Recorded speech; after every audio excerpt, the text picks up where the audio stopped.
Kalau yang realistis dan tidak munafik itu garis kemiskinannya yang didefine oleh Bank Dunia, Refri. Oke, berapa? $3,2 per orang per hari. Oke, itu kalau pakai standar itu berapa persen orang miskin Indonesia? Itu 38%, yaitu 112 juta. Dan itu waktu saya hampir setahun di Cirebon Indramayu, saya rasakan tuh betapa kemiskinan tuh yang benar itu adalah standar Bank Dunia, bukan standar BPS itu. Berdosa besar nih teman-teman BPS atau siapapun yang melaporkan presiden ya. Karena apa? Karena kalau presiden itu diberi laporan bahwa kemiskinan, Pak Presiden tinggal 9,4% lagi, pasti respons beliau lain kalau dikatakan sesungguhnya yang miskin masih 38%. Exactly itu. Ini jolim nih yang melaporkan, Bun. 1% orang kaya Indonesia itu total kaya 1% nih, sama dengan 50% kekayaan negara Indonesia ini. 50% kekayaan negara. Iya, kekayaan. Jadi hanya 1% orang terkaya di Indonesia itu. 50% kekayaan negara Indonesia. Total kekayaannya sama dengan 50% kekayaan Indonesia. Kan berapa angkanya itu? Sekali. Itu angkanya yang ada data pastinya gini. 4 orang terkaya di Indonesia, ya kan, kekayaannya sama dengan 40% penduduk Indonesia itu. Ya, itu ada data itu ya. Jadi dan dilihat dari koefisien Gini pun kita masih 0,4 sekian kan. Padahal kalau adil kan harus di bawah 0,3. Iya. Itu nah karena kesenjangan yang demikian lebar, kemudian pertumbuhannya pun rendah, harusnya minimal 7% hanya 5%. Kemudian sifat pertumbuhannya pun nggak berkualitas, maka kemiskinan menjadi masif, Refri. Kalau menurut BPS tahun 2023 data terakhir ya, yang miskin kita kan katanya sudah 9,4% saja, atau sekitar 26,5 juta orang, Refri. Tapi garis kemiskinannya setelah saya lihat, rendah sekali. Jadi garis kemiskinan versi BPS kan hanya 580.000 per orang per bulan. Kalau Refli dan para pemirsa podcast yang baik ini lihat definisi garis kemiskinan adalah sejumlah uang yang cukup bagi seorang Indonesia untuk memenuhi 5 kebutuhan dasar, pangan, sandang, rumah, kesehatan dan pendidikan. Ini untuk makannya sebulan. Saya tanya kalau ngajar di Uncen lah, di Syakwala lah, di seluruh Indonesia, saya tanya kalian cukup nggak sekali makan 3.500? Hampir nggak ada yang bilang, atau semua nggak ada yang bilang cukup, Pak Rohmin gitu.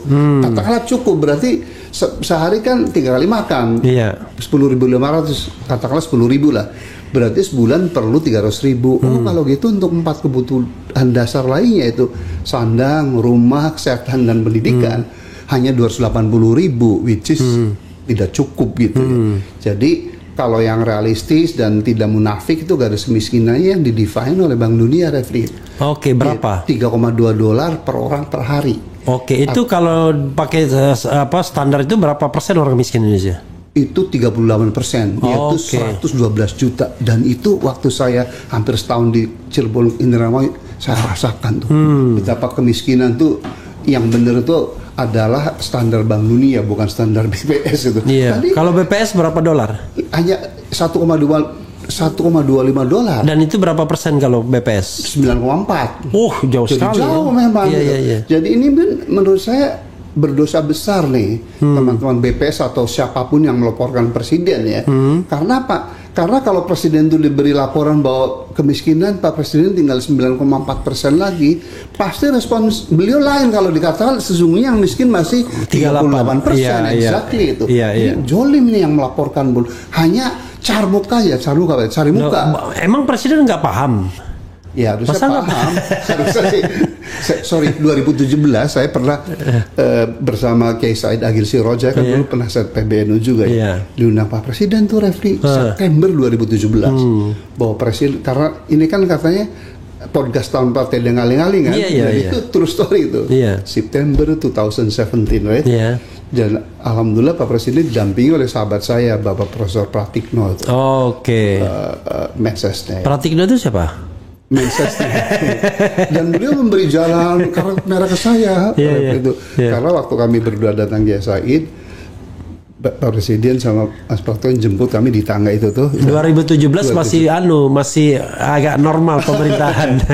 Terus si Mas Pratikno saya bilang Pak Presiden, Prof. Rohmin sahabat saya waktu saya rektor, minimal 4 kali saya undang beliau tuh untuk ngasih kuliah umum di UGM dan saya jemput sendiri di airport bener tuh. Iya. Kemudian sebelum kampus kita sarapan di Soto Ali gitu. Iya. Atas dasar itu jadi psychological barrier nggak ada kan. Iya, Kita iya. Singkat cerita Pak Jokowi waktu itu sebenarnya topik yang ditayangkan saya itu mengenai kebijakan Ibu Susi gitu ya. Tapi sebelum itu beliau tanya mengenai itu, Prof. Rahmin, saya tuh aneh ya sejak zaman Pak Harto kan kita sebenarnya Suaranya jangan dikecilin, Prof. sebenarnya kan kita ingin memberantas kemiskinan, Iya. ya, tapi kemiskinan kan masih tinggi gitu. Kalau menurut Prof, gimana pendekatannya?